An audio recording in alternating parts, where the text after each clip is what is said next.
ನಮಸ್ಕಾರ ವೀಕ್ಷಕರೇ, RN24 voice ಕಾರವಾರಕ್ಕೆ ನಿಮ್ಗೆಲ್ಲರಿಗೂ ಸ್ವಾಗತ ವೀಕ್ಷಕರೇ.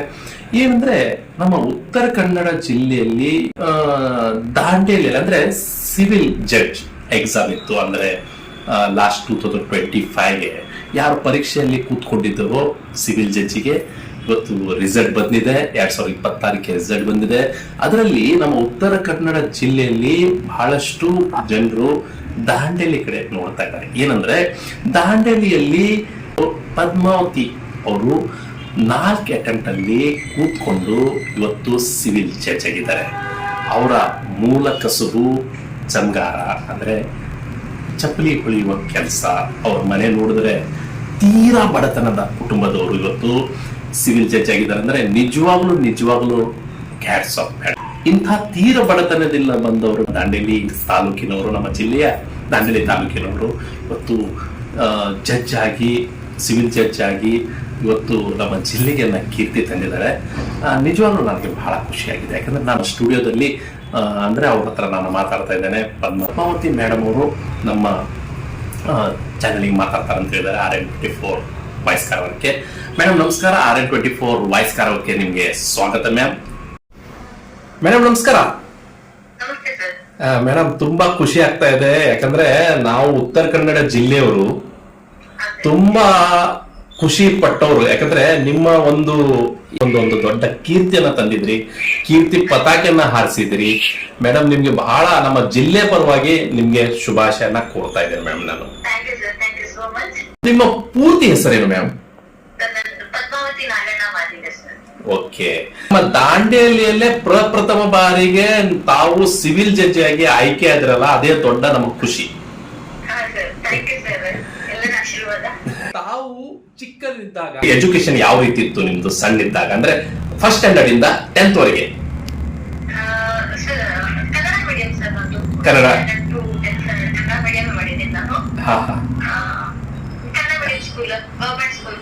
ಹೌದಾ? ಕನ್ನಡ ಸ್ಕೂಲಲ್ಲೇ ಕಲ್ತಿದ್ದು ಮೇಡಮ್ ನೀವು? ಸರ್ಕಾರಿ ಶಾಲೆ 8th standard to 10th Janata ವಿದ್ಯಾಲಯ ಅಂತ.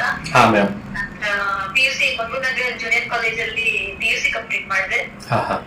ಬಂಗೂನಗರ ಡಿಗ್ರಿ ಕಾಲೇಜಲ್ಲಿ ಡಿಗ್ರಿ ಕಂಪ್ಲೀಟ್ ಮಾಡಿದೆ ನಾನು, BCom. ಅಲ್ಲಿ ಡಿಗ್ರಿ ಕಂಪ್ಲೀಟ್ ಮಾಡಿದೆ ನಾನು, BCom ಡಿಗ್ರಿ. ನಂತರ ಬೈಲಹೊಂಗಲಲ್ಲಿ LLB ಕಂಪ್ಲೀಟ್ ಮಾಡಿದೆ. ಬೈಲಹೊಂಗಲದಲ್ಲಿ LLB ಕಂಪ್ಲೀಟ್ ಮಾಡಿದೆ? ಹೌದು, ಬೈಲಹೊಂಗಲ ಕಾಲೇಜಲ್ಲಿ HV ಕೌಜಲ್ಗಿ ಕಾಲೇಜ್ ಅಂತ ಅದು, ಅಲ್ಲಿ LLB ಕಂಪ್ಲೀಟ್ ಮಾಡಿ ಸರ್ ನಾನು. ಮೇಡಮ್ ಅಲ್ಲಿ ಬೈಲಹೊಂಗಲಲ್ಲಿ ಹೇಗೆ ಹೋದ್ರಿ ಮೇಡಮ್? ಹೇಗೆ ಹೋದ್ರಿ? ಬೈಲಹೊಂಗಲ ಅಷ್ಟು ದೂರ, ದಾಂಡೇಲಿಯಿಂದ ಬೈಲಹೊಂಗಲ ಅಂದ್ರೆ ನಮ್ಮ ಜಿಲ್ಲೆಯಿಂದ ಬಹಳ ದೂರ ಅಲ್ಲ? ಹೌದು, ವೀಕ್ಲಿ 1-2 ಟೈಮ್ಸ್ ಹಂಗೆ ಟ್ರಾವೆಲ್ ಮಾಡ್ತಿದ್ದೆ. ನಂತರ ಎಕ್ಸಾಮಿಗೆಲ್ಲ ಅಟೆಂಡ್ ಆಗ್ತಿದ್ದೆ. ಹಾಗಾಗಿ ಅಲ್ಲಿ ಸ್ವಲ್ಪ ಫೀ ಕನ್ಸೆಷನ್ ಸ್ವಲ್ಪ ಕಡಿಮೆ ಇತ್ತು. ಹಾಗಾಗಿ ಅಲ್ಲಿ ಅಪ್ರೋಚ್ ಆದೆ ಸರ್ ನಾನು ಅಡ್ಮಿಷನ್ಗೆ. ತುಂಬಾ ಖುಷಿ ಆಗ್ತಾ ಇತ್ತು. ಯಾಕಂದ್ರೆ ತಾವು ತೀರಾ ಬಡತನದಿಂದ ಬಂದವರು, ತಾವು ಇವತ್ತು ಸಿವಿಲ್ ಜಡ್ಜ್ ಆಗಿದ್ರಿ ಮ್ಯಾಮ್. ಪಪ್ಪಾಜಿ ಏನ್ ಮಾಡ್ತಾರೆ ಮೇಡಮ್ ತಮ್ಮ ತಂದೆಯವರು? ಅಪ್ಪಾಜಿ ಈಗ ಇಲ್ಲ ಸರ್, ಅವರು ತೀರಿ ಹೋದ್ರು. ನಾನು ಬ್ರದರ್ಸ್ ಸಿಸ್ಟರ್ ಅಮ್ಮನ ಜೊತೆ ಸರ್ ಈಗ. ಮೇಡಮ್ ಎಷ್ಟು ಬ್ರದರ್ ಎಷ್ಟು ಸಿಸ್ಟರ್ ತಮಗೆ? 5 brothers 3 sisters. Wow, 5 brothers 3 sisters. ದೊಡ್ಡ ಕುಟುಂಬ. ಹೌದು ಸರ್. ಹೌದಾ? ಅಮ್ಮ ಏನ್ ಮಾಡ್ತಾ ಇದ್ದಾರೆ? House wife sir. ತಂದೆಯವರು ಏನ್ ಕೆಲಸ ಮಾಡ್ತಾರೆ? ಈಗ ಅದು ಯಾರು ಮಾಡ್ತಾರೆ ಮೇಡಮ್ ಚಮಗಾರಿಕೆ ಕೆಲಸ? ನನ್ನ ಬ್ರದರ್ಸ್ ಈಗ ಕಂಟಿನ್ಯೂ ಮಾಡ್ತಿದ್ದಾರೆ ಸರ್. ನನ್ನ ಬ್ರದರ್ಸ್ ಇದ್ದಾರೆ, ಅಮ್ಮನೂ ಸಹಾಯ ಮಾಡ್ತಾರೆ, ಅವರು ಮಾಡ್ತಾ ಇದ್ದಾರೆ ಸರ್. ಈ ಕುಸ್ತಿಲ ಮಾಡ್ತೀವಿ ಮನೆಯಲ್ಲಿ. ಮನೆ ಪಕ್ಕದಲ್ಲಿ ಒಂದು ಸಣ್ಣ ಶಾಪ್ ಇಟ್ಟಿದ್ದೀವಿ ಸರ್, ಸಣ್ಣದಾಗಿ ಮಾಡ್ತೀವಿ ಸರ್. ನಿಜವಾಗ್ಲೂ ದೇವರು ಒಳ್ಳೇದ್ ಮಾಡ್ಲಿ ಮೇಡಮ್. ನಿಮ್ಗೆ ಬ್ರದರ್ಸ್ ಎಲ್ಲ ಯಾವ ರೀತಿ ಸಪೋರ್ಟ್ ಮಾಡಿದ್ರು ಈ ಒಂದು ನೀವು ಸಿವಿಲ್ ಜಡ್ಜ್ ಆಗ್ಲಿಕ್ಕೆ? ಸರಿ ಸರ್, ಬ್ರದರ್ಸ್ ನನ್ನ ಎಂಟೈರ್ ಫ್ಯಾಮಿಲಿ ಎಲ್ಲರೂ ಸಪೋರ್ಟ್ ಮಾಡಿದ್ರು. ಅವರ ತ್ಯಾಗ ಇದರಲ್ಲಿ ತುಂಬಾ ಇದೆ ಸರ್. 5 ಜನ ಬ್ರದರ್ಸ್? ನನ್ನ ಬ್ರದರ್ಸ್, ನನ್ನ ಒಂದು ಬ್ರದರ್ ಅವ್ರ ಎಜುಕೇಶನ್ ಅನ್ನ ಇನ್ಕಂಪ್ಲೀಟ್ ಮಾಡಿ ನನಗೆ ಎಜುಕೇಶನ್ ಕೊಟ್ರು. ಅದು ಒಂದು ನಿಜವಾಗ್ಲೂ ದೇವತಾ ಮನುಷ್ಯರು ಮೇಡಮ್ ಅವರು. ತಂದೆ ಸ್ಥಾನದಲ್ಲಿ ಇಟ್ಕೊಂಡು ನಿಮ್ಗೆ ಆ ರೀತಿ ಮಾಡಿದ್ರು. ನೋಡಿ, ತಂದೆ ಕೆಲವೊಂದು ಸಿಚುವೇಶನ್ ಆಗಿತ್ತು, ಪರಿಸ್ಥಿತಿಯಲ್ಲಿ ಇತ್ತು ಅಂತ ಅವ್ರ ಎಜುಕೇಶನ್ ಮುಂದುವರಿಸಬೇಕು, ಇಲ್ಲ ಎಜುಕೇಶನ್ ಬಿಟ್ಟು ಮನೆ ಸಂಭಾಳಿಸಿ ಮಾಡ್ಬೇಕು. ಆ ಟೈಮಲ್ಲಿ ಅವರು ತಮ್ಮ ಎಜುಕೇಶನ್ ಅನ್ನ ಇನ್ಕಂಪ್ಲೀಟ್ ಮಾಡಿ ನನ್ನ ಎಜುಕೇಶನ್ ಅನ್ನ ಮುಂದುವರಿಸುವಾಗ ಮಾಡಿ ಮನೆಯನ್ನ ಸಂಭಾಳಿಸಿದ್ರು ಅಷ್ಟೇ. ಎಷ್ಟು ಅಟೆಂಪ್ಟ್ ಇಲ್ಲಿ ತಾವು ಸಿವಿಲ್ ಜಡ್ಜ್? 4th attempt. ಆದ್ರೂ ನೀವು ಛಲ ಬಿಡ್ಲಿಲ್ಲ ಮೇಡಮ್. ಅದು ನಮ್ಮಿಂದ ಯಾಕಂದ್ರೆ ಇವತ್ತು ಏನ್ ಮಾಡ್ತಾರೆ ನಮ್ಮ ಒಬ್ಬೊಬ್ರು ಯುವಕರು ಒಂದು ಯಾವ್ದೋ ಒಂದು ನೀಟ್ ಎಕ್ಸಾಮಿಗೆ ಕೂಡ್ತಾರೆ, ಯಾವ್ದೋ ಒಂದು ಎಕ್ಸಾಮಿಗೆ ಕೂಡ್ತಾರೆ, UPSC ಎಕ್ಸಾಮಿಗೆ ಕೂಡ್ತಾರೆ, ಒಂದ್ಸಲ ಆಗ್ಲಿಲ್ಲ ಬಿಟ್ಟೆ ಆಗ್ಬಿಡ್ತಾರೆ, 2ನೇ ಸಲ ಆಗ್ಲಿಲ್ಲ ಅಂದ್ರೂ ಪೂರ್ತಿ ಬಿಟ್ಬಿಡ್ಲಿ. ಜಡ್ಜ್ ಆಗ್ಬೇಕಂದ್ರೆ ಆಗ್ಬೇಕಂತ ತಿಳ್ಕೊಂಡು ನೀವು ಪ್ರಣ ತಡ್ಕೊಂಡು ಇವತ್ತು ಯಾವ ರೀತಿ ಸ್ಟಡಿಯನ್ನ ಅಭ್ಯಾಸನ ಮಾಡಿ ಇವತ್ತು ಸಿವಿಲ್ ಜಡ್ಜ್ 2025 ತಾವು ಎಕ್ಸಾಮ್ ಅನ್ನ ಕಟ್ಟಿದ್ರಿ. 2026 ನಿಮ್ಗೆ ದೇವರು ಒಂದು ಒಳ್ಳೆ ಒಂದು ಹುದ್ದೆ ಕೊಟ್ಬಿಟ್ರು ಮೇಡಮ್ ನಿಮ್ಗೆ. ಯಾಕಂದ್ರೆ ಕಷ್ಟಪಟ್ರೆ ಸುಖ ಸಿಗತ್ತೆ. ನೀವು ಇಷ್ಟೆಲ್ಲ ಬಡತನದಿಂದ ಬಂದವರು, ನೀವು ಈ ರೀತಿ ಒಂದು ಕಷ್ಟ ಪಟ್ಕೊಂಡು ಸ್ಟಡಿ ಮಾಡಿ, ಟ್ರಾವೆಲಿಂಗ್ ಮಾಡಿ, ಮತ್ತಿಲ್ಲಿ ಸ್ಟಡಿ ಮಾಡಿ, ದೇವ್ರೆ ಗ್ರೇಟ್, ರಿಯಲಿ ಗ್ರೇಟ್ ಮ್ಯಾಮ್. ಹಿನ್ನೆಲೆ ಏನು ಅಂತ ನನಗೆ ಕೇಳ್ಬೇಕಾಗುತ್ತೆ. ಹಾ ಮ್ಯಾಮ್.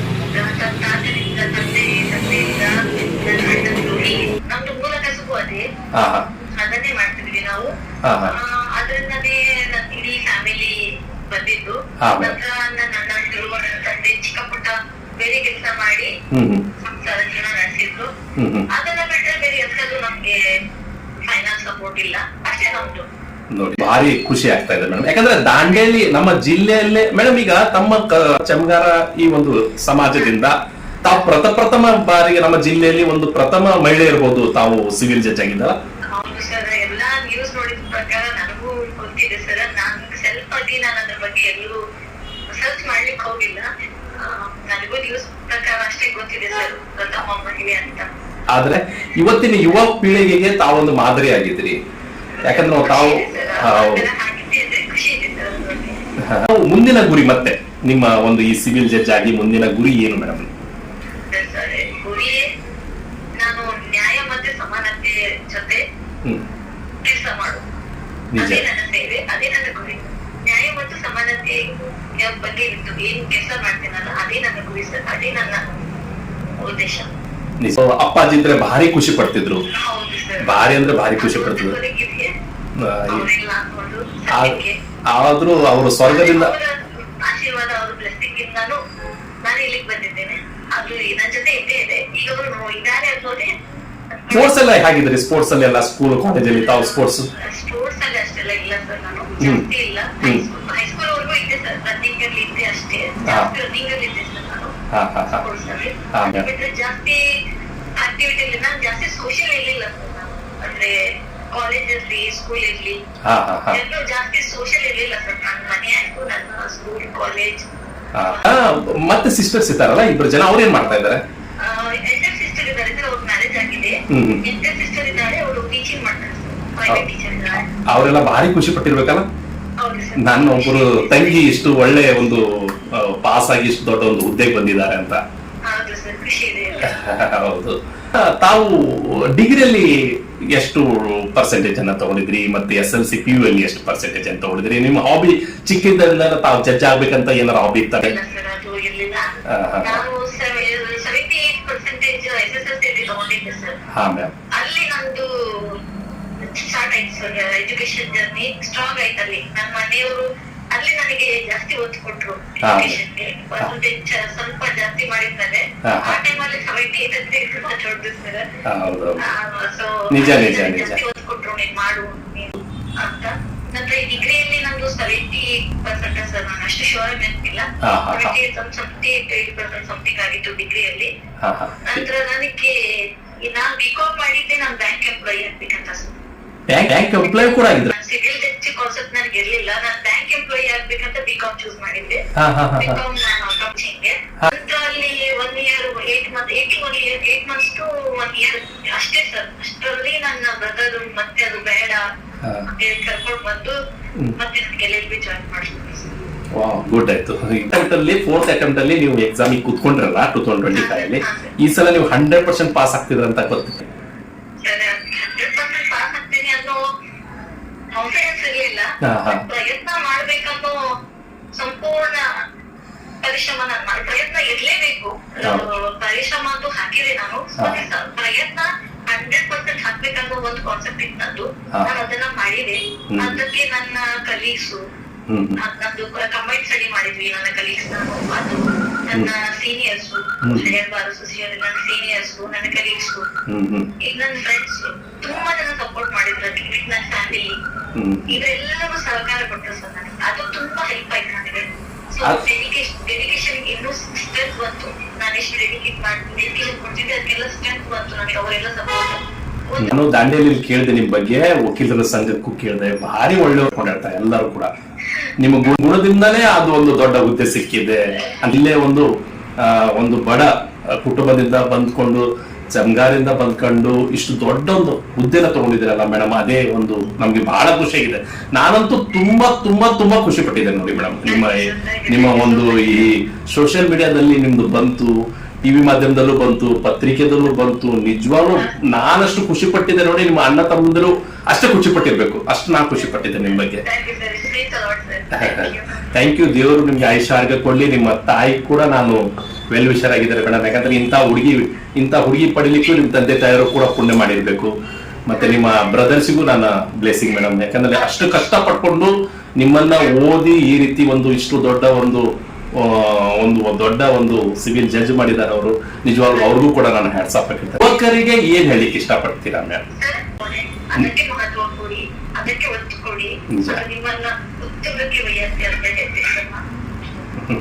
ಮೇಡಮ್ ಅವರು ನೋಡಿ ಹೇಳ್ತಾ ಇದ್ದಾರೆ, ಎಜುಕೇಶನ್ ಒತ್ತು ಕೊಡಿ. ಎಜುಕೇಶನ್ ಯಾವಾಗ್ಲೂ ಎಂಡ್ ಆಗಲ್ಲ ನಿಮ್ಗೆ ಲೈಫ್ ಅಲ್ಲಿ. ಎಜುಕೇಶನ್ ಬಹಳಷ್ಟ ಯಾವ ಮಟ್ಟದಲ್ಲಿ ಅಲ್ಲಿ ಬಡತನ ಇರಲಿ, ಸಿರಿತನ ಇರಲಿ, ಅದು ಏನೇ ಇರಲಿ, ನಿಮ್ಮ ಹತ್ರ ಏನೂ ಇಲ್ಲ, ಒಂದು ಎಜುಕೇಶನ್ ಮಾಡಿದ್ರೆ ಅದು ನಿಮ್ಮನ್ನ ಯಾವ ಮಟ್ಟಕ್ಕೆ ತಗೊಂಡು ಹೋಗ್ಬೇಕು ಅಂತ ನೀವು ಒಂದು ಇಮ್ಯಾಜಿನ್ ಮಾಡ್ಲಿಕ್ಕಾಗಲ್ಲ. ಅಷ್ಟು ಮಟ್ಟಕ್ಕೆ ನೀವು ಅಷ್ಟು ಪ್ರಾಮಾಣಿಕವಾಗಿ ನೀವು ಎಜುಕೇಶನ್ ಪ್ರಾಮುಖ್ಯತೆ ಕೊಟ್ಟು ಅದನ್ನ ಉಪಯೋಗ ಮಾಡ್ಕೊಂಡ್ರೆ ಅದು ನಿಮ್ಮನ್ನ ಖಂಡಿತವಾಗ್ಲೂ ಒಂದು ಸ್ಥಾನಕ್ಕೆ ತಗೊಂಡು ಹೋಗುತ್ತೆ ಸರ್.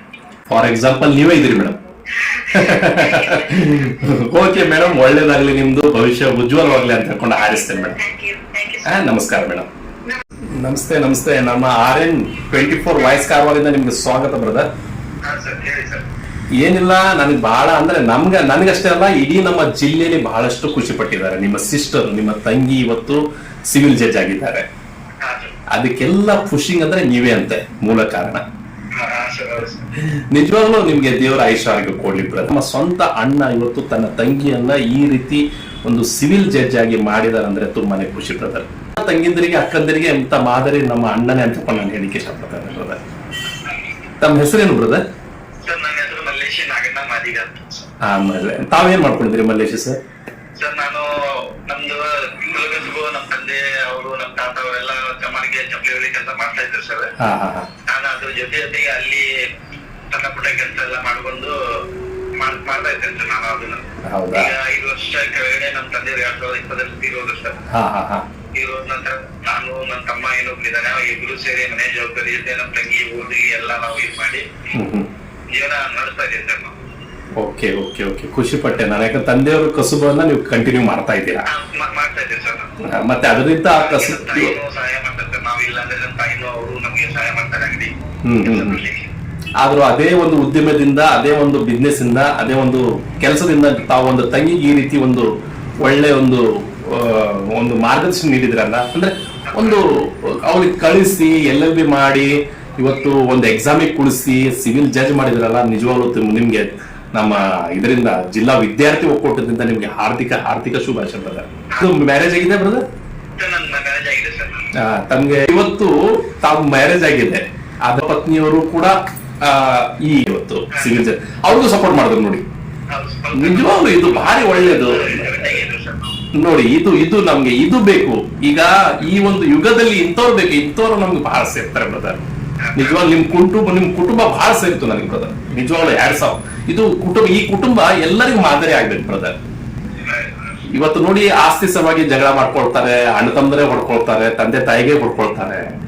ಆದ್ರೆ ಇಂಥವ್ರು ಅಂತ ಇದಾರೆ ಅಂದ್ರೆ ನಿಜವಾಗ್ಲು ಹ್ಯಾಟ್ಸ್ ಆಫ್ ಬ್ರದರ್ ನಿಮ್ಗೆ. ನಮ್ಮ ತಂದೆಯವರು ಬಡತನದಲ್ಲಿ ನಮ್ಗೆಲ್ಲ SSLC ವರೆಗೂ ಶಿಕ್ಷಣ ಕೊಟ್ಟಿದ್ದಾರೆ ಸರ್. ನಾವು SSLC ಕೆಳಗಡೆ ಯಾರು ಇಲ್ಲ ಸರ್. ನಾವು ಎಲ್ಲ SSLC ಸರ್. ಅದಾದ ನಂತರ ನಮ್ಮ ತಂದೆಯವರು ಬಡತನದಲ್ಲಿ ನಮ್ಗೆ ಆಗಿಲ್ಲ, ನಮ್ಗೆ ಆಗಿಲ್ಲ, ನಮ್ ಸಿಸ್ಟರ್ ಮಾಡ್ಲಿ ಅಂತ ಹೇಳಿ ನಾವು ಅವಳ ಎಜುಕೇಶನ್ ಮಾಡಿಸಿದ್ವಿ ಸರ್. ನಾವು ಅವ್ರು ಮಾಡಿದ್ದ ಇದರಿಂದಾನೇ ಅವ್ರು ಆಗಿತ್ತು ಸರ್. ನೋಡಿ, ನೀವು ಛಲನ ಬಿಡ್ಲಿಲ್ಲ. ಇವತ್ತು ನಮ್ಮ ಸಿಸ್ಟರ್ಗೆ, ನಮ್ಮ ತಂಗಿಗೆ ಏನಾರ ಕಲಿಸಬೇಕು, ಅವ್ರಿಗೆ ಒಂದು ಒಳ್ಳೆ ಹುದ್ದೆನ ನೀಡ್ಬೇಕಂತ ಹೇಳ್ಕೊಂಡು ನಿಮ್ಮ ಒಂದು ಏನಿತ್ತು ಅದು ಕನಸಿತ್ತು, ನನಸಾಗೋಯ್ತು. ಅದೇ ತುಂಬಾ ಸಂತೋಷ ಆಗಿದೆ ಸರ್ ನಮ್ಗೆ. ಕಷ್ಟಪಟ್ಟವರಿಗೆ ಯಾವಾಗಲೂ ಸುಖ ಇದೆ. ಇದೇ ಮಾರ್ಗ ನೋಡಿ. ಕಷ್ಟಪಟ್ಟವರಿಗೆ ದೇವರು ಸುಖ ಕೊಟ್ಟೆ ಕೊಡ್ತಾರೆ. ಹೌದು ಸರ್. ಅವ್ರು ಬಹಳ ಚೆನ್ನಾಗಿದ್ದಾರೆ ಸರ್ ಅವರು. ನಿಜವಾಗ್ಲು ನಿಮ್ಮ ಹತ್ರನೂ ಮಾತಾಡಿ ನಂಗೆ ಬಹಳ ಖುಷಿ ಆಯ್ತು ಬ್ರದರ್. ನೀವು ಹೀಗೆ ನಗ್ತಾ ಇರಿ, ನಿಮ್ ಕುಟುಂಬ ಹೀಗೆ ಶಾಶ್ವತವಾಗಿ ಮುಂದೆ ಹೋಗ್ತಾ ಇರ್ಲಿ ಬ್ರದರ್. ಆಶೀರ್ವಾದ ಸರ್, ನಿಮ್ಗೆಲ್ಲ ದೊಡ್ಡವರ ಆಶೀರ್ವಾದ. Thank you Mallesh brother, thank you very much.